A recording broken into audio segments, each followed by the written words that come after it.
is going to be the election of 1876. So let's talk about this election and why does this lead to the end of Reconstruction? Well, what we see here, guys, let's talk about the guys that are the two gentlemen that are running for the presidency at this point. So Ulysses S. Grant in 1876 decides not to run for re-election because of the scandals of his administration. He decides not to run again. So we're going to see the governor of New York, Rutherford B. Hayes, is a Republican, is going to run against the Democrat Samuel J. Tilden.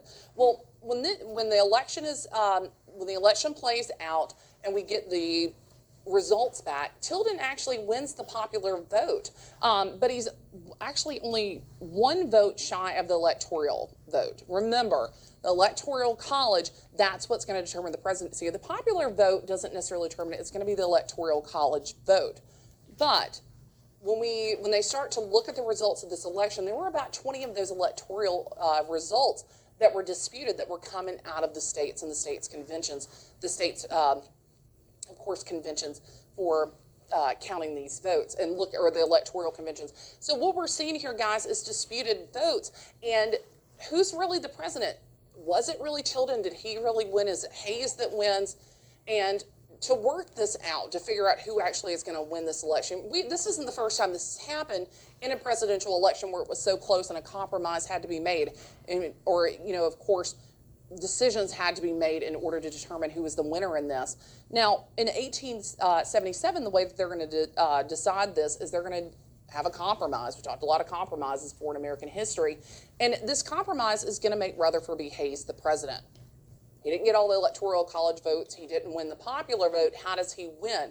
Well, the Democrats are going to concede because there's some things that the Democrats want. Okay, we're not going to get the presidency, but there's some things that we're going to get that's going to gain us power in the South, and that's what we're going to try to do with this, of course, this compromise. So what did the Democrats actually get out of this?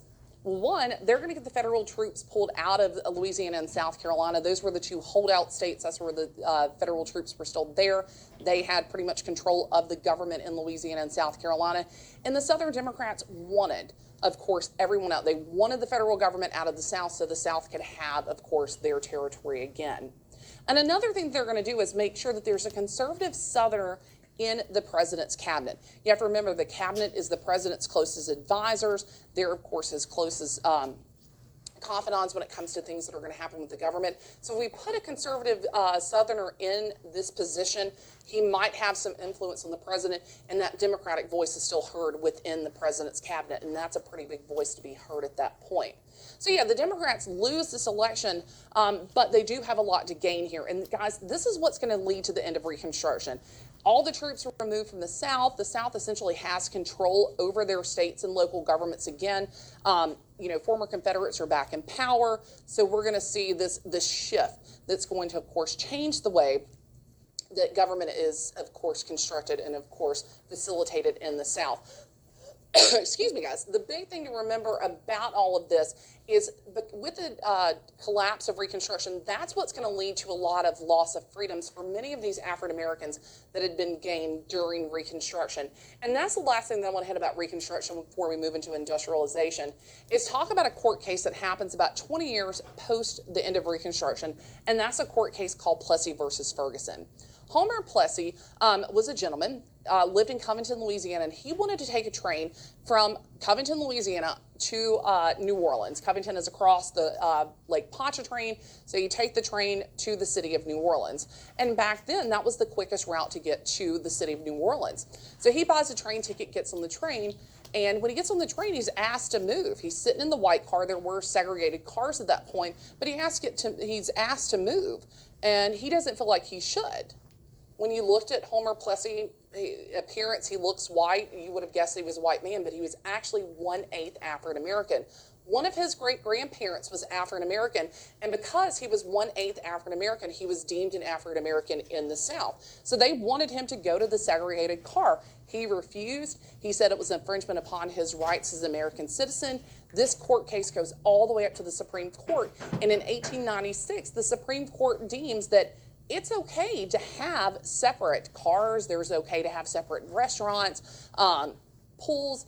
bathrooms, whatever else for African Americans as long as they were equal. This is what we call separate but equal, guys. It legalizes segregation in the United States. This single court case for nearly 60 years basically destroys everything that took place within Reconstruction. No longer do African Americans have the right to go where they want to and do what they please. They're going to be very restricted what they can and cannot do.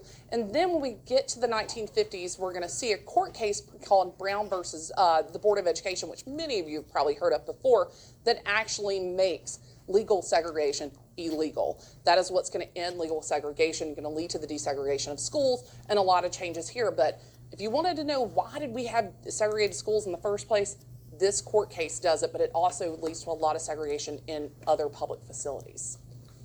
So guys, that's Reconstruction. Positive things will happen during Reconstruction, like I said, the 13th, 14th, and 15th Amendments. But again, as Reconstruction fades in the South, and of course, we see court cases like Plessy versus Ferguson come in, a lot of these rights of African Americans are going to be infringed upon, and it's going to lead to another battle, of course, that's going to culminate in the 1950s and 60s with the Civil Rights Movement. All right, so we're going to step out of Reconstruction, and what we're going to do real quick for the last few minutes that we have, guys, is talk about what is going on in America when it comes to business, when it comes to agriculture over the next 20-odd years as we lead into the beginning of the 20th century. Well, the big thing that's going to change American society as we move into the era leading into the 20th century is going to be the Second Industrial Revolution. If you remember back from the early 1800s, we had the First Industrial Revolution. Now we're going to go through a second wave of Industrial Revolution. And one of the innovators of this, guys, that we've got to thank is this gentleman right here. This is Thomas Edison. So when we get to post-Reconstruction, America saw a renewed interest in business and the development of electricity. That's what's really going to lead to growth in this industry. Why? Why is that so important? Well, Thomas Edison was an inventor. You've probably heard of Edison before. We know him for the light bulb. But remember, if you want the light bulb, you've got to be able to actually power that light bulb. And the most important thing that Edison's going to do, not only does he perfect the incandescent light bulb, he's also going to figure out the system to actually send out power to the world. He's going to set up power stations and learn how to disseminate that out to other places so that everybody can have electricity. And you have to remember that before the Industrial Revolution, how were factories ran? Factories were ran by water. They were placed by rivers. You'd have a massive wheel that would run all the, of course, gears in there and run all the machines. Now that you have electricity to run all that, you can move industry everywhere, and industry is going to grow. Now, government, big government's going to become involved in big business. You're going to start to see industrial growth, more government involvement in business, and that's going to lead to the regulation of industries. That's going to mean more opportunities for competition in business, and industry is really going to grow as a result of that. Now, another thing too, guys, we're going to see a shift, of course, when it comes to agriculture. We say that we're shifting from an agrarian to an industrial society. We're shifting from a farming society into an industrial society. But farming becomes high-tech during this time period as well. So very quickly, let's talk about industrialization and what that does to farming. One thing it does, it provides better equipment. This equipment means more efficiency in production. As you can see from this picture here, you've got mechanical reapers. That's going to allow for less people actually working in the fields. So less people working in the fields, that's going to mean more people available to work in industrial jobs. But another thing too, once we get to the point of the railroad, we have better transportation of food stuff. Things can be grown in the west. They can be shipped back to the east in box cars that are moving much more efficiently than, of course, a horse and buggy would. We're not quite to the mass transportation of cars yet, 1880s, and we start to see that emerge, but the railroad is going to be helpful in facilitating that. And we're also going to see too, with this more tech, we have the less need for workers, and like I said a moment ago, more workers available, more will flood into the industrial fields. So to wrap this up, we got a little bit more, guys. Let's talk about the growth in cities with industrialization. So we start to see mass immigration during the late 1800s, and with immigration and also industrialization, that's going to lead to a growth in urban areas. Workers flood to the cities looking for work, and it's going to create very unbearable conditions in these cities.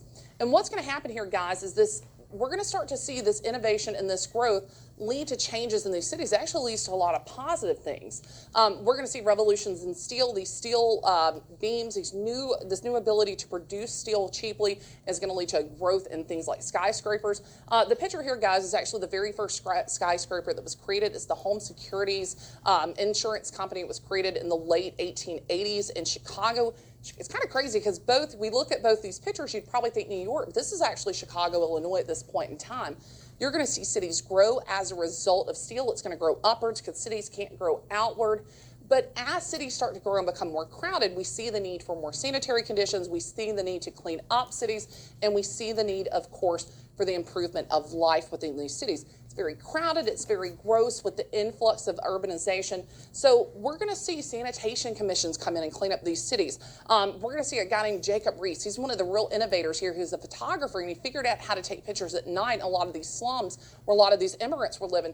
And people are just blown away by what they're seeing.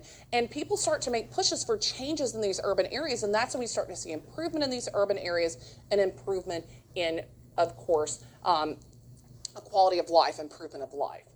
Now, guys, I would love to go through Carnegie and Rockefeller with you guys, two of the biggest magnets when it comes to industry at this point. But to finish this up for today, guys, we do have our question of the lesson. We only got a little bit of time left, and I wanted to make sure before we wrap this up today, guys, I wanted to show you the question for today so you can have a chance to answer this question and possibly get it right to get a free t-shirt or possibly for free Chick-fil-A.